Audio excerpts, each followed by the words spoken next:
I like salad. Do you like salad?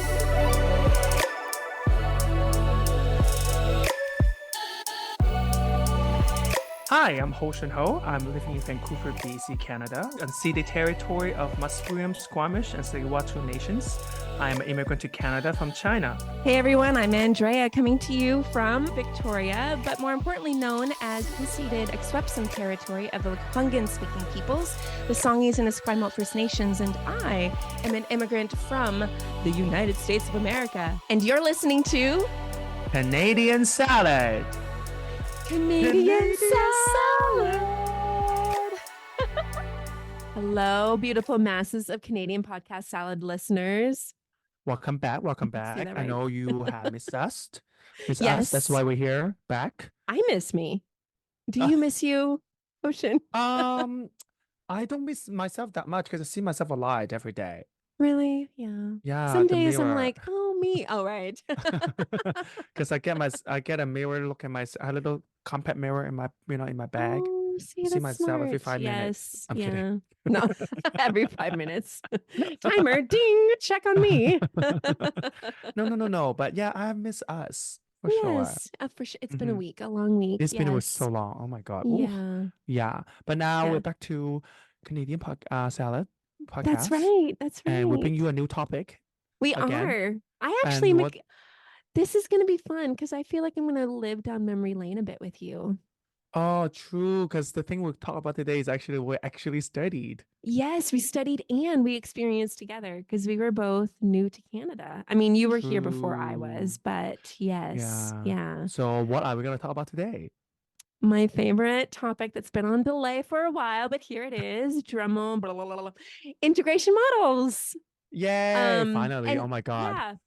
And what people may not know, integration really is the immigrant experience of basically integrating, becoming a part of the Canadian society, Canadian social structures, and all of it, and what that looks like. So the integration model, there's many model exists to kind of encapsulate the immigration experience and to measure or give framework to explain what kind of stage or process immigrants go through to settle down in a new country.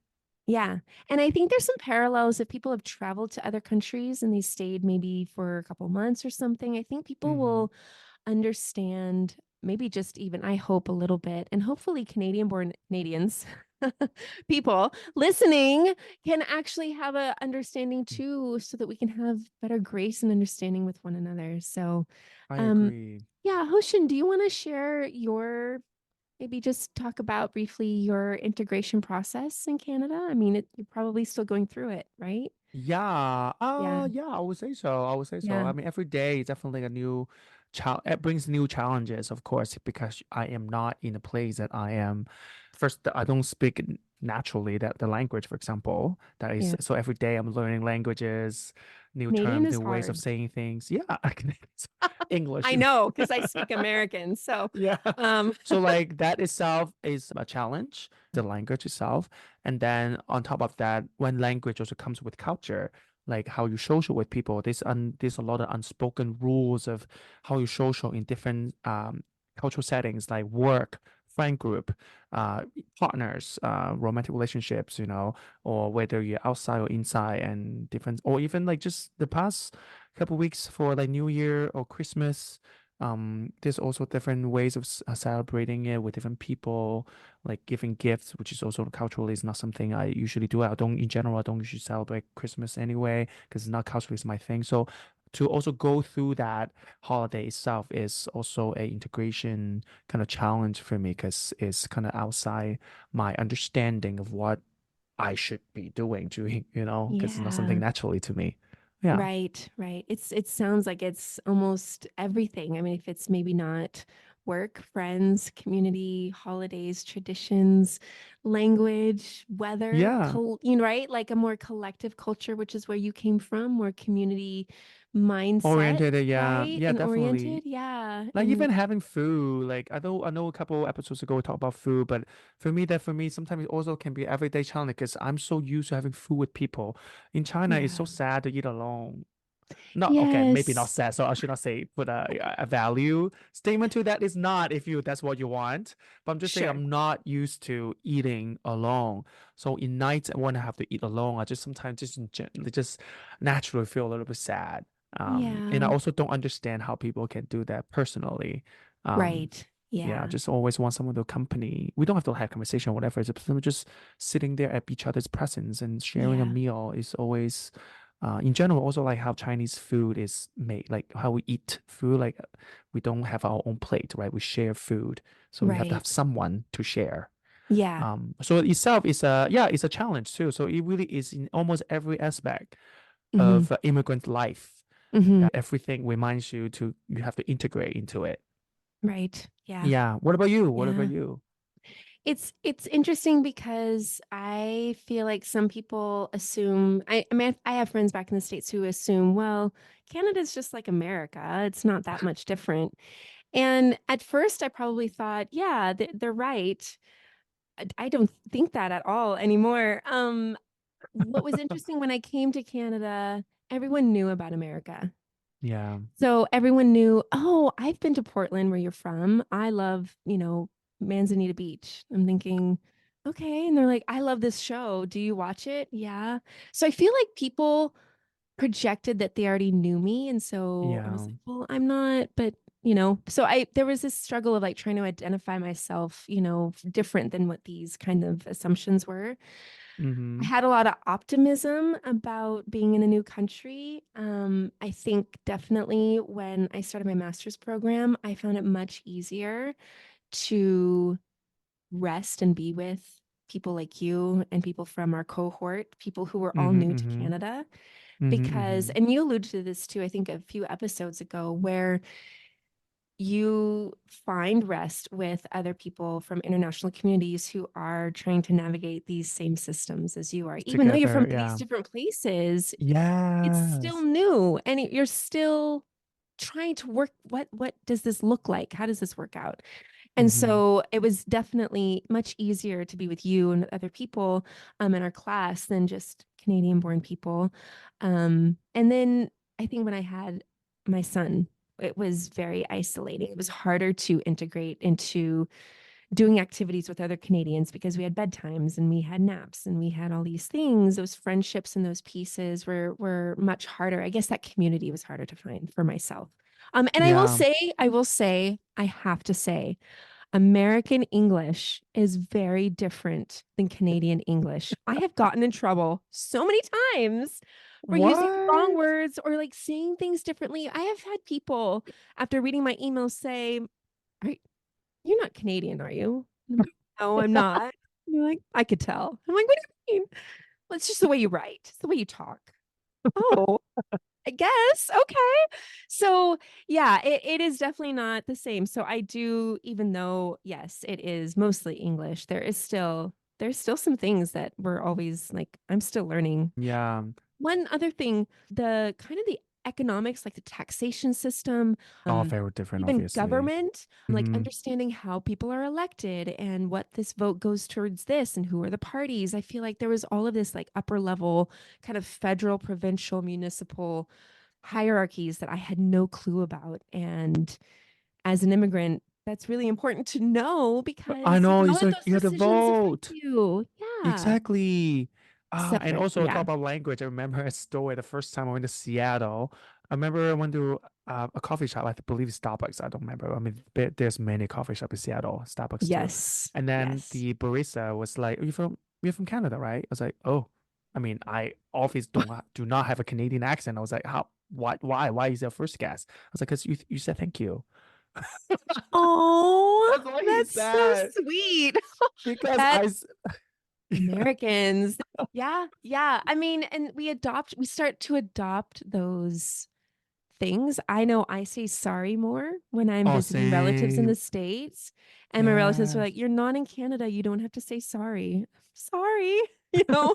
But we adapt those things, and that I think that's a really good segue to integration models. There Yeah. are these frameworks are kind of this understanding of how it is that one person from one culture integrates and lives and operates and understands in a new culture. Yeah. And there are models that work and models that don't work. There's models that really help, and there's models that are what? The first one, did you know Canada has an integration model, Hoshin? Oh, I did not know. If I Oh, didn't learn about that in school at dear. least. No, you didn't. No, that's okay. That's okay.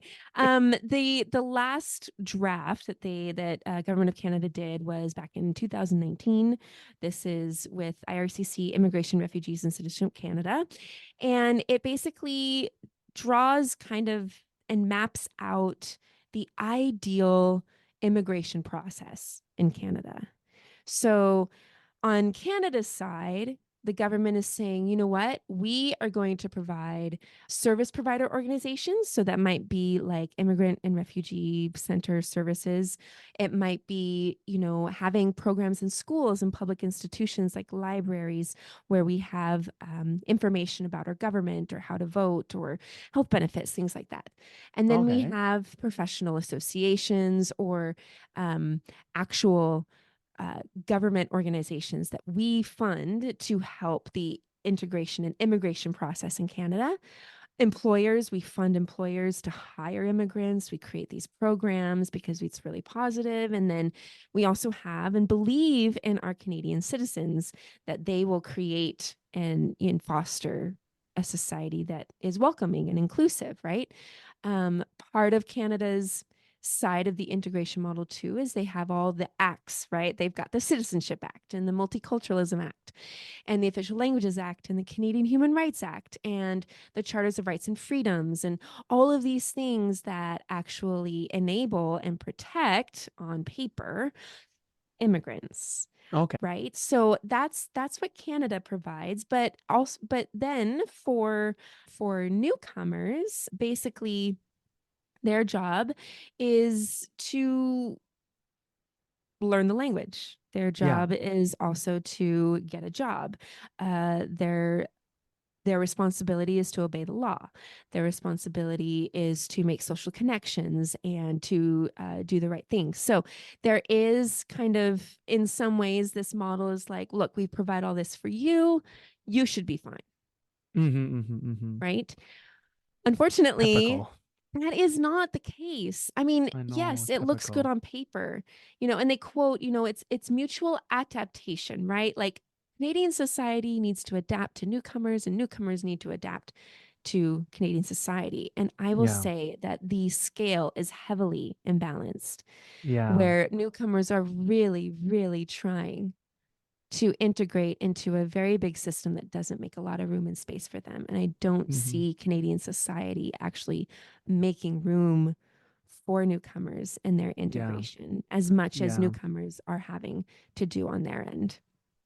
Resources and also in general, you expecting a newcomer has or they come with the understanding or have the capacity to learn all of this and to adapt as well without you giving them any of the necessary tool to navigate Right. all these Right. differences. Yeah. It Yeah. just yeah, And anyway. and we read articles, we see stories come out in media where, immigrants are leaving because Yeah. their I mean, we skills aren't just transferable. Yeah, and we did that yeah. episode, definitely Yeah. reverse migration. Check it out. I can't remember what episode that is, but it's very much like, well, as much as you have all of these systems in place, why is it that it's still very, very difficult? It doesn't have to be. It really doesn't. So that's Canada's integration model. Yeah, not the best. Definitely, I think it neglects a lot. It overemphasizes the Yes. capacity of immigrants. It puts a lot of Yes. pressure on them, thinking, Yes. "Oh, you come to us and you should adapt to us, and we will leave room for it." But the fact is, you don't leave. I don't think Yeah. Canada, at a larger society, give enough room for immigrants to adapt. Right. And That I is, think to your point, it oversimplifies what that process looks like. I agree. It's very complicated and very intimate and it's day to day. I know a fraction of that just because I am from North America, but yes, it oversimplifies that. I mean, I remember working with Syrian refugees that came back in 2016 under the Vancouver Island Refugee Response Initiative, and I remember they were having refugees go to the doctor's office or to the dentist to get teeth pulled because, well, anyway, that's a whole nother episode. But it's like you're having people walk down a dark hallway, sit in a room in the back by themselves. Do we not understand how triggering that could be for someone who's coming from a place of war?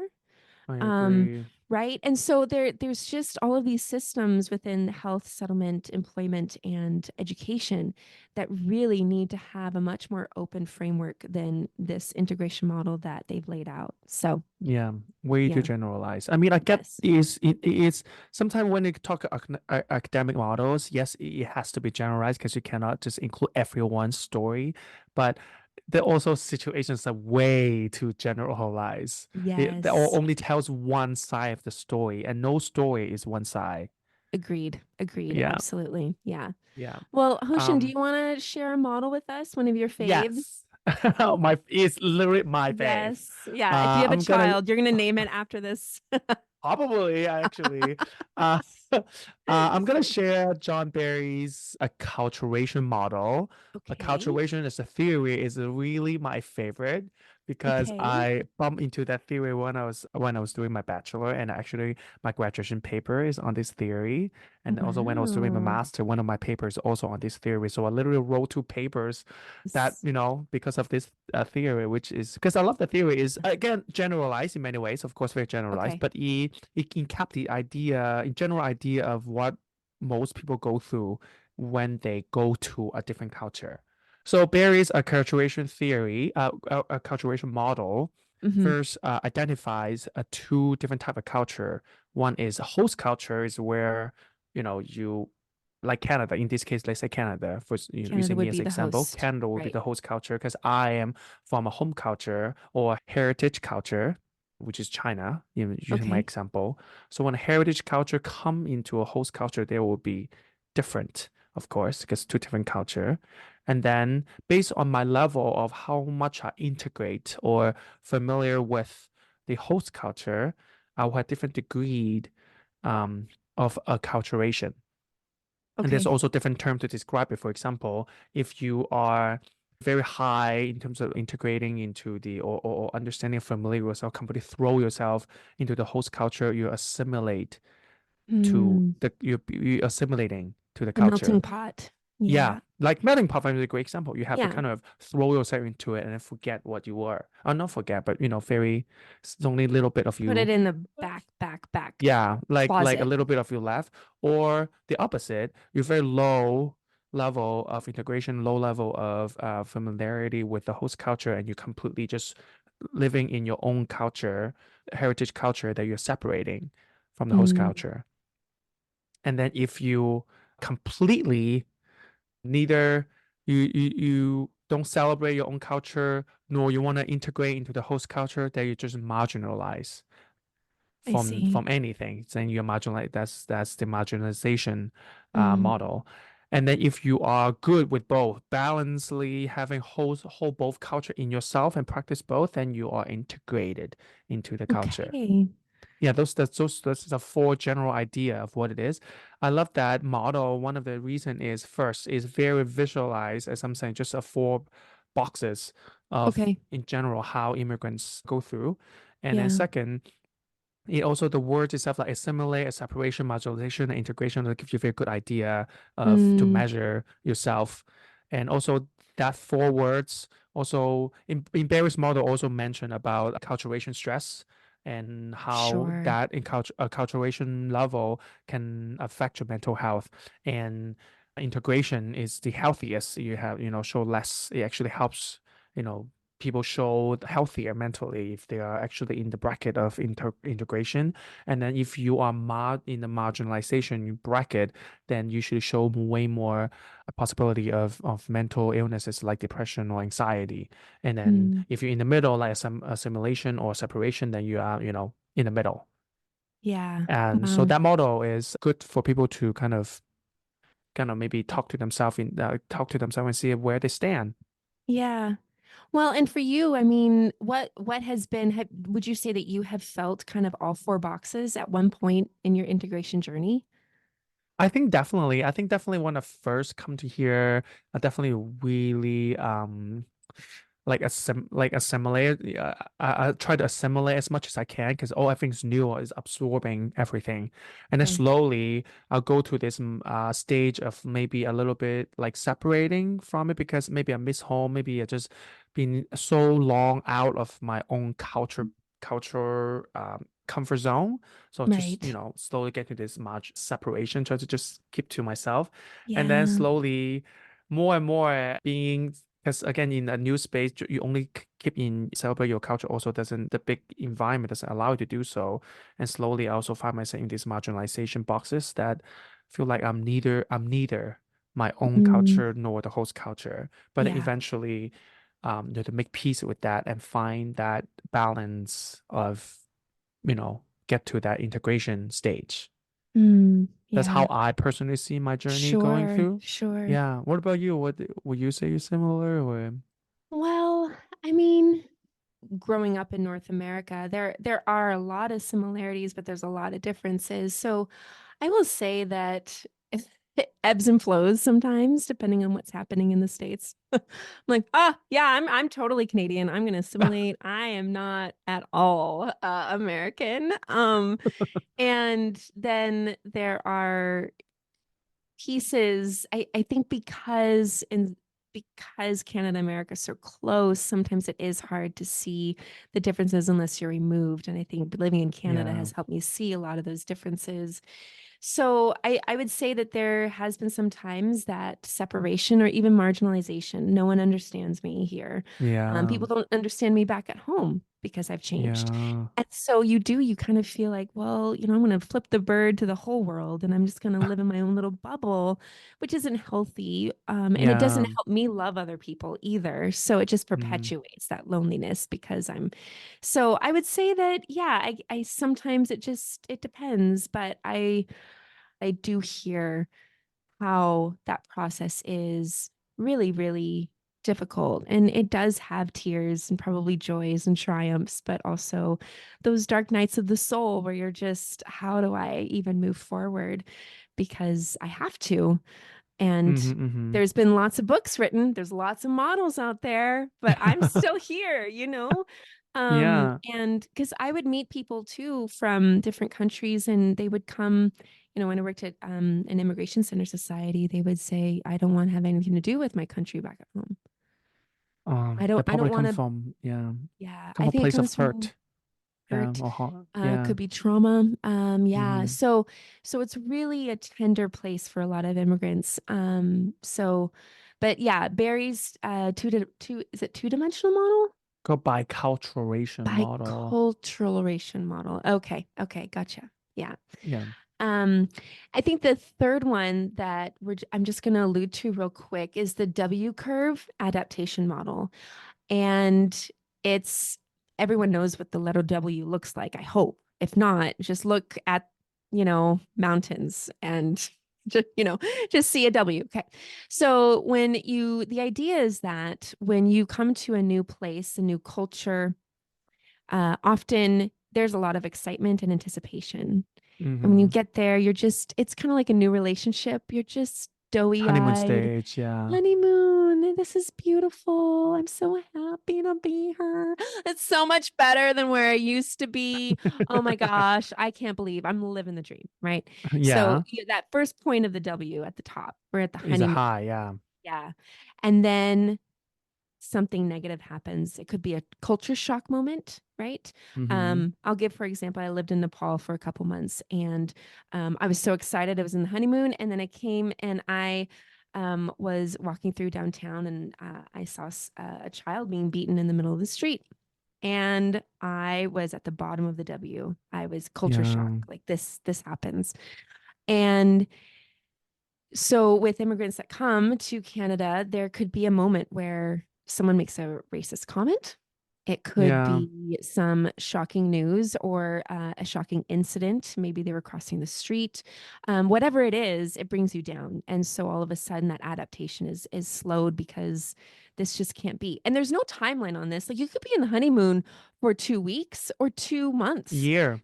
Right. Or yeah, or it 2 year. Yeah, doesn't, right? there's no Um, specific time. Yeah. right. Yeah, there isn't. And so, but once you come out of that culture shock, it's called that recovery phase, and you start like, you know what, I'm gonna work through this, and we start to recover and adjust. So we're working Mm-hmm. back way up that middle point W. And Mm-hmm. then you know, we some of us might have the opportunity to go back home. Mm-hmm. And gosh, that home is just so nice. Home is amazing. I feel so at peace here. I can rest. People understand me. They speak my language. They know me. And then when we come back, it's almost like a reverse culture shock, right? It's, Yeah. oh, wait a minute. I live here now and I have to make the most of this situation. And so that W just demonstrates kind of, it gives you that visual understanding of what immigrants go through when they're trying to integrate, that it is a very emotional process. Yeah, it's up and down. It's never gonna be No. consistently in one kind of Mm-mm. level. Mm-hmm. Mm-mm. Exactly. And you do. I mean, I think you've alluded to this, and I have too. You live in one country long enough and you go back to your country of origin or your heritage country, and Mm-hmm. you've changed, you've adapted some new cultural practices, you've integrated into a new culture, you're not the same, and you don't feel like you belong anymore at There. home. Yeah. But then when you come back to Canada, you still don't belong. And so it is this kind of this feeling of never really feeling settled, because you're balancing these two cultures sometimes, Mm-hmm. you know, with I every agree. day. Yeah, But but also the last high point of the W too, and the W also ends on a high note. it I also want to does. allude to that. Yeah. But there's also moments that make you feel like so appreciative of the life that you have built here, or the groups, the friends of the communities you have nurtured here, if you are, have nurtured any communities. And sometimes I also want to, try to focus on the part that even though it is a treacherous journey, like the W going up and down, but I always like to focus on that high note, which is the last point Yeah, of the W, that you started a new life and you settled in an environment that hopefully serves you better than in the country that you were from. absolutely. And thank you for pointing out that last point, because that is very, very true. Um I think the complexity is there, and it's good to acknowledge the hardship, but like you said, a lot of people are thriving and they are doing really well. We just don't always get to hear about those those stories, or the way. I mean, I would say I'm doing well, relatively speaking. Hmm. I haven't been pushed out of Canada yet. Um You're wrong. no, We yeah. gotta get citizenship, okay? That's right. That's right. I am. What would you say, Hoshin, would you say you're kind of at that higher peak of the W, or I think now I am. I think now I'm, yeah, even though, yes, that doesn't mean I don't have any other challenges that I'm facing, as I mentioned yeah, at the beginning of the podcast. Uh, but even through these challenges, and also, let's say, even you live where you're from, there's also other challenges. I think there are. challenges consist in no matter where you live. Hmm. Um, but it is at the end of the day, be content of the life that you built, because many of us choose to stay here. Right. And if you're not content of the life or the second chance that you give to yourself, then then there's Yeah, nowhere else will ever make you happy. it's true. It's Yeah, true. There is a choice presented to each and every one of us who do decide voluntary immigrants. We do have that choice. You're absolutely right. exactly. Yeah. And people that doesn't really like it here, they move away. That's why there's reverse migration, which we talked Yeah, about. that's Yeah. true. That's true. And And and I'm happy with those people also have the courage to do, or the choice to do that as yes, well, which is as legit, as great as staying here as well. you, Yeah, no because it has matter. to be Yeah, really for your health and what's best for you, your family, whatever that looks like. I agree. Um, yeah. Ocean, I'm just curious, to kind of wrap up. Why do you think it's important? I mean, we kind of alluded to this, but why would it be important for people to know about these integration models? Or, what would be maybe your final thoughts on these models and why they mean so much? I think, well, again, a little back to Barry. It's again my favorite model. Aw. It gives people the idea that there's other options or other scenarios when you talk about immigration, because I think a lot of us always assume that when you immigrant come to a country, even me myself too, before like when I first you know in contact with the acculturation model from Bay Area, also so, oh, immigrant come to a new country, they just adapt, right? They just adapt, they just integrate. That's just what it is. There's no Yeah. other complexity towards it, but actually is not. Even though as Mhm. generalized as it is, it only give you four aspects of what it is to adapt a new culture. They still talk about it depends, really depends how much of the culture origin you still hold to you, how much you Mm. really want to adapt to, how much you want to adapt throw yourself into the host culture, and that can change how you interpret yourself, how your kind of mental health kind of manifests in that in Yeah. all these scenarios. It affects all of Mhm. us, and it gives you different tools to understand too of where you are, what kind of Right. model, what kind of box you are in right now, and then Sometimes, where you want to yeah. go, you know? That validation piece, I think, though, like to tag on what you're saying, the frameworks not only give you language, but give you that validation. Like, Yes. Oh, yeah, that is a this great word, is that validation. Yeah. I right. am, Like, yeah, yes, this is exactly. I am, hard. Yeah, it yeah. is hard. You are marginalizing yourself. Yes, I am. Thank you. You understand me. You know what I mean? Or Yeah. hey, you've lost yourself in this. Come back to, your roots or your heritage if that is the time now to come back to them, right? Because it I is a agree. process. Yeah. Yeah, and I mean, I know we also 2 episodes ago we talked about internalized racism, so I just wanna also tag on to that. In my circle, I have seen many people kind of lost their way um in the journey of integrating to Canada.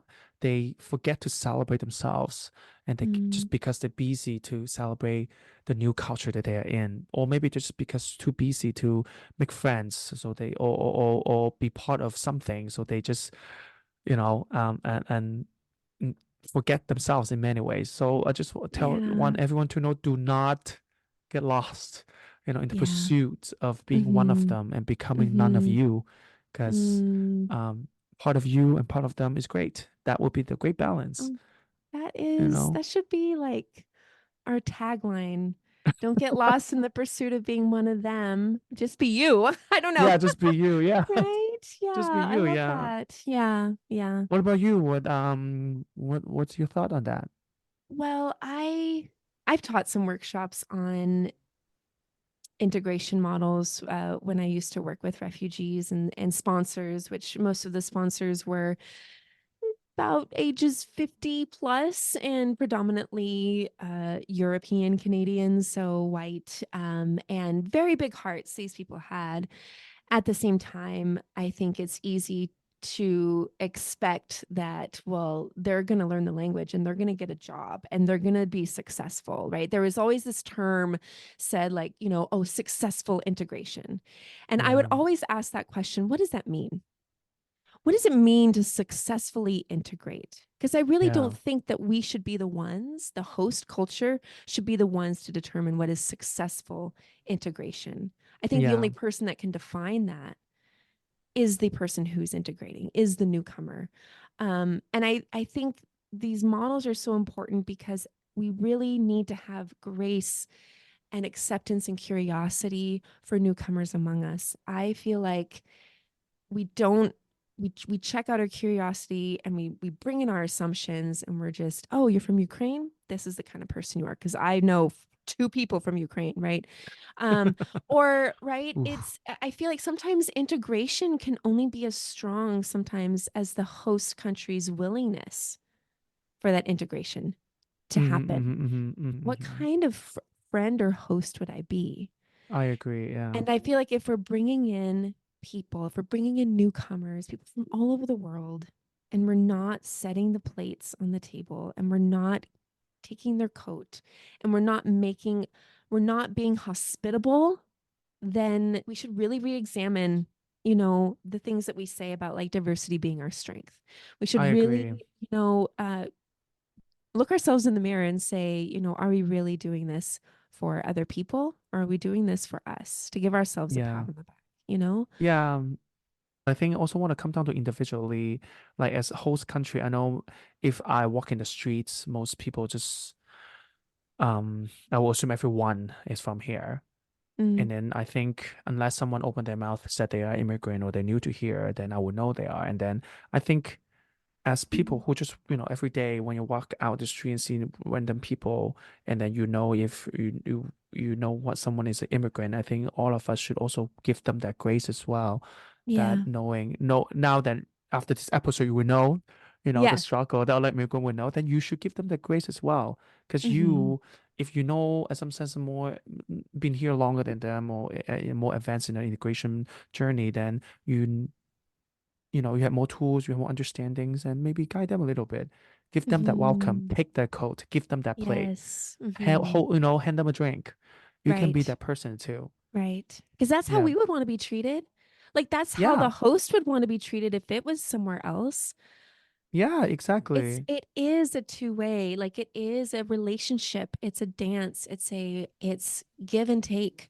I think it's really, really important that any immigrant that comes here, we should value them not on whether they're productive enough or they're adding to our GDP or they're boosting our economy, right? Like I feel like Hmm. economic reasons to convince people to open the doors for refugees and immigrants is just kind of a way to glaze over the humanitarian reasons. Like it's just the right Hmm. thing to do. So Hmm. I get economic reasons, but also I feel like people deserve more than being attached to a value. They deserve more than being tolerated. That's not what integration is. That's not what immigration should be. I And I agree. see Yeah. that in our systems, and that a person's humanity shouldn't be contingent on anything but the heart that beats behind the person. Yes. Wow, that is So, yeah. yes. Yeah, I know, just you're just without thinking about that Yeah. sentence. Yes. I Yeah. mean, yeah. Anyway, yeah. Yes, integration models, they're good. Be patient with one another. Please do. Yeah. Now that you have the Yes. framework, you have Yeah, the now that you terms. understand. Yeah, knowledge is Mhm. power. So, Exactly. Anyway, all right, it's quiz time. Yay. Okay, Hoshin. do you have I your can quiz ready? I do have my quiz ready. And for those of you who don't know, we don't know the questions or the answers. We have not practiced this quiz. So be prepared for answers that Hoshin probably knows because let's face it, folks, he's really smart. So I um didn't know the last quiz. oh, I'm keeping tally. Okay. My question to you is how many newcomers came to Canada in the year 2023? 2023. Oh my God, the most recent The data. total, yes. Ah, I didn't know. Oh my There God. is recent data. December 19th, 2023, they came out with their stats. So, 150,000? ooh, no, more, higher. More? Oh, yeah. 500,000. Ooh, less. Ooh. 371,299. Oh wow, I didn't know So that. See, yeah, I in don't know last that. year alone, yeah, that was only 79.8% of the target of 465,000. So they had hoped for almost half a mil, and we got a third of a mil. Is that a Yeah. thing to say? A third of a mil. Yeah, a So third of mil. You can say that. anyway, Yeah. yeah, Yeah, that's a South lot of Canada. people. It Yeah. is. Go immigrants. We get the jobs Yes. done. You talk about the most recent data. I will talk about the Yeah. first data. The My first data. question, the Ooh. first, well, Oh, not the first fun. data, but my question is, who were the first immigrants in Canada? You have the answer of three, you have three answers. Oh, I get a French, choice. the British, or the Irish. Okay, so are we putting British and French under immigrant instead of Settler. colonizers? They're colonizers, yes, but they settled. They I settled. mean, Okay. Yeah. yeah, Oh. Okay, so the first non-indigenous people that came to yeah. I Canada. mean, indigenous are never immigrants. Obviously, they are Right. the The original no, people. they are the origin. Yeah, yeah, yeah, exactly. The term. I Rightfully mean, using so. Yeah. using immigrant to, yes, to the Okay. French, to the Okay, British is a bit. loosely. Okay. I understand it's a bit controversial, but in It's okay. here, Okay. yeah, Okay. You're safe. Okay. My options were British, French, and what was the third Irish. one? Irish. Oh, oh. That's gonna throw me. You know what I mean? I am going to I'm gonna say British. Final answer. Yes. The French. Oh, The French came here really? first. Yeah. The Yeah. French. They settle here first. They're the first Interesting. colonizers to came Okay. to the soil. Which makes a lot of sense with French being the second language and Quebecois and all that Yeah, stuff. in the war, they were, the British is stronger. That's why, in the British took Hmm. more land, but Hmm. they're the first. Interesting. Okay. Well, there you go. I Yeah, didn't know that actually. So now you that's very do. interesting to know. Yeah. Yes. Yes. Anyway, thank you so much Yes. for Yeah. listen to the whole podcast and having this Of conversation with course. us. And And please again, join us next week because we are going to yes. be celebrating a very special world holiday. Yes, especially we talk about celebrate your culture, remember? Your Yes. culture of origin. And now next episode we're gonna talk about Lunar New Year in the world. Yay. Yes. The year of the what animal, Hoshin? The Oh, the dragon. dragon's so cool. I love the I dragon. know, Yes. a mystical Yeah. animal. Yes, very. I'm excited Yeah. to celebrate this with you. And I might send you lucky money, but it may not be very much because you are younger True. than me, and that's kind of my responsibility, right? Yeah, and you are married. Oh, shoot. Okay, double See? whammy. All Yeah. right. All right. Here So we next go. episode you will Okay, know. We'll good. talk Yes. about the lucky money, who should give, who should receive, all of that. Amazing. Yeah. Yes. Well, join us. We can't wait for you to join us next time, everyone. Check us out on Canadian Salad Podcast, or canadiansalad.ca is the email. Sorry, is the website. My brain is done. And please reach out to us on Canadian Salad podcast@gmail.com if you want to talk to us. Tell us how you're going to celebrate the Lunar New Year, or maybe share with us where you are in the integration process. We'd love to hear from you. So, Yeah, and then we we are love to on talk. Instagram as well. Yeah, Yeah, just absolutely. Canadian salad on Yes. Yeah. Instagram. Okay.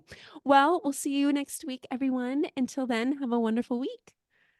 Bye. Okay. Bye. Bye.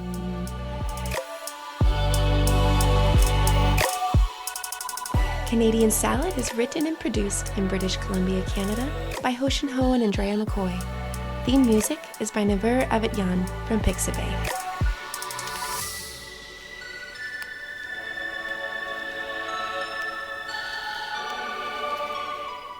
This has been a good Janklin production.